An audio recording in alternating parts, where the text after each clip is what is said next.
Reta Diaria. Aquí estamos ya los tres y nos acompaña Adriana Arango, nuestra primera invitada. Y ojo a esto pues, porque falta un mes para que se acabe ya el año un mes y escolar. medio, sí. Un mes y medio para que se acabe el año escolar. Y le proponemos que nos hable acerca de cómo recuperar un año en un mes. ¿Es posible, Adriana? Bienvenida. Muchas gracias. Para los que están sufriendo a estas alturas. Antes de que ella responda, yo quiero decir desde mi punto de vista, y es, ella me ayudó a recuperar el año de Sofía en menos tiempo y además hacerle buenas prácticas a la hora de estudiar. Vamos a ver, porque eso depende de muchos factores, ¿cierto? Sí, sí, como tú lo dices, definitivamente responder a esa pregunta es bien complejo. Lo primero es que tenemos que entender que el sistema educativo es un sistema donde hay tres entes muy importantes: estudiante, profesor y un contexto. Y esos tres elementos de alguna manera influyen para que un niño mejore o no su desempeño académico.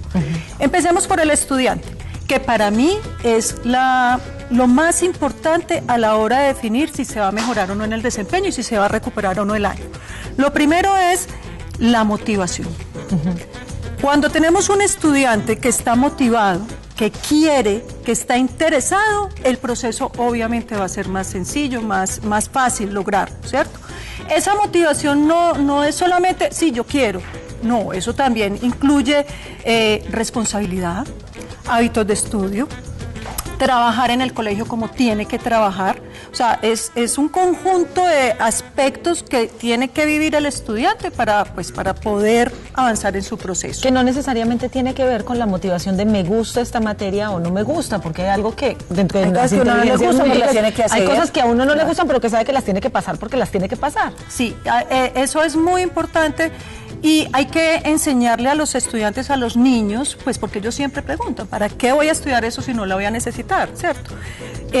Como padres y como educadores debemos encontrar las motivaciones y las razones para que las estudien. A veces finalmente nos toca decir, mira, mínimamente para que pases el año y para que puedas seguir con tu proyecto de vida, pero hay que darle las razones al estudiante, hay que darle las razones. En esa relación, como la educación es un proceso entre dos seres humanos, eso tenemos que tenerlo muy presente, ¿cierto? Y esa relación entre un estudiante y un maestro requiere de un vínculo de afecto, ¿sí?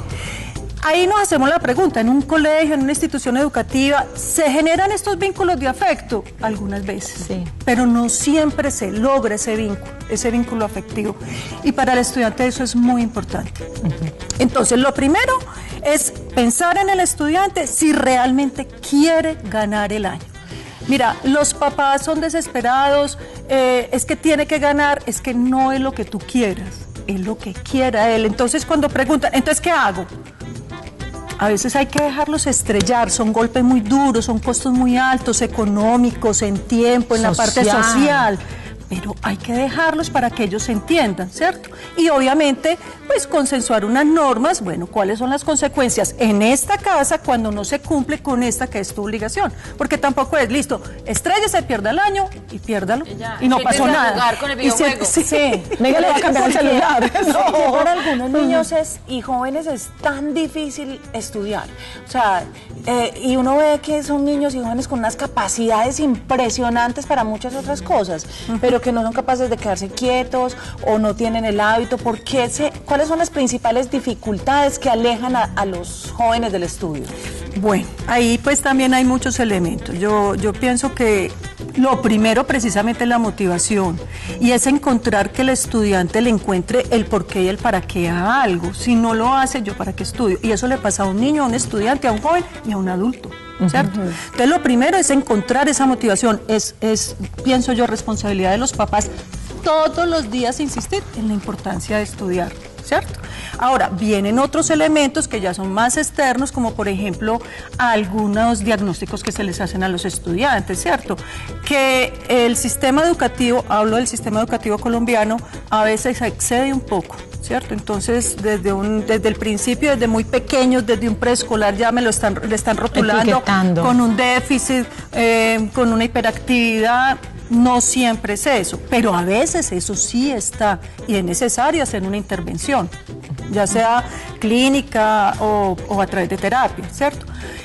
Otras veces definitivamente es la etapa, el momento del estudiante. Es que es muy distinto un niño que está en un preescolar a un niño que está en la básica primaria a un niño que está en plena adolescencia, cuando sus intereses están montados en cosas muy distintas, la vida social, el deporte, la rumba, el partido de fútbol, ¿cierto? Entonces es muy difícil para ellos tomar esas decisiones de cambiar, irme al partido de fútbol a sentarme a estudiar. Ahora, con respecto a la generación de hábitos de estudio, mira, ese es un trabajo netamente de la familia. ¿Por qué? Porque esa generación de hábitos, digámoslo así, se ancla cuando hay una familia que ha generado rutina de estudio. ¿Y cómo son esas rutinas de además, estudio? porque es que la palabra rutina normalmente viene como con una exigencia, o sea, Claro, como con normas. como con normas, como cuando quien dice, Ajá. es que es hora de hacer tareas y no de jugar. Tenga y o de no sé tenga qué. tareas. Hay que hacer. Sí, pero espérate, porque la posada tenga- como es de brava. Sí, es así. ¿A qué hora quieres que haga la tarea bonita? Pero no, pero o sea, esa implantación de las normas, esa forma de enseñar esas rutinas de estudio, cómo se deben realizar en la familia. Y porque por lo general los papás lo que hacemos es nos fijamos en el cuaderno de tareas cuando son muy chiquitos y dice, hoy sí tiene tareas, venga, siéntese, pero si no tiene tareas, váyase a jugar. Ay, eso hago sí. Y lo ideal es generar la rutina. Miren, hay un ejercicio que es muy sencillo. Las rutinas de aseo, las mamás y los papás nunca nos cansamos de insistir en eso. No. Porque nos morimos del susto de ver a un hijo con un diente podrido, ¿cierto?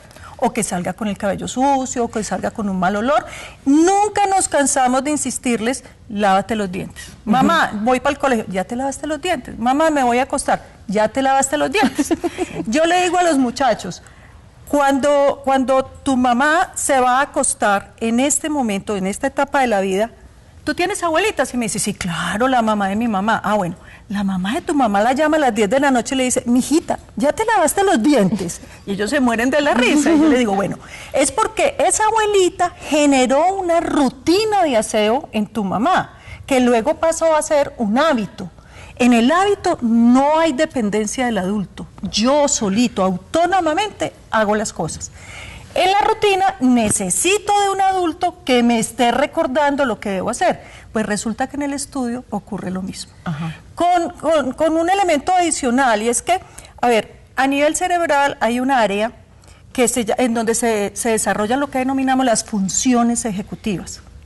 Las funciones ejecutivas es lo que ayudan al ser humano a priorizar, a seleccionar, a organizar, a tener una vida normal organizando toda su vida, ¿cierto? Entonces a planear, a tomar decisiones, también eso tiene que hacerlo, y eso funciona ya. Los estudios han demostrado que las funciones ejecutivas se desarrollan toda la vida en el ser humano, pero hay una etapa donde el cerebro es como más maleable, donde se deja trabajar. ¿Cuál es esa etapa? La básica primaria. De primero a quinto de primaria, más o menos. Esa es la edad. Es en donde las familias tienen que trabajar fuertemente la rutina de estudio. ¿Cómo hacerlo? Consensuando las normas.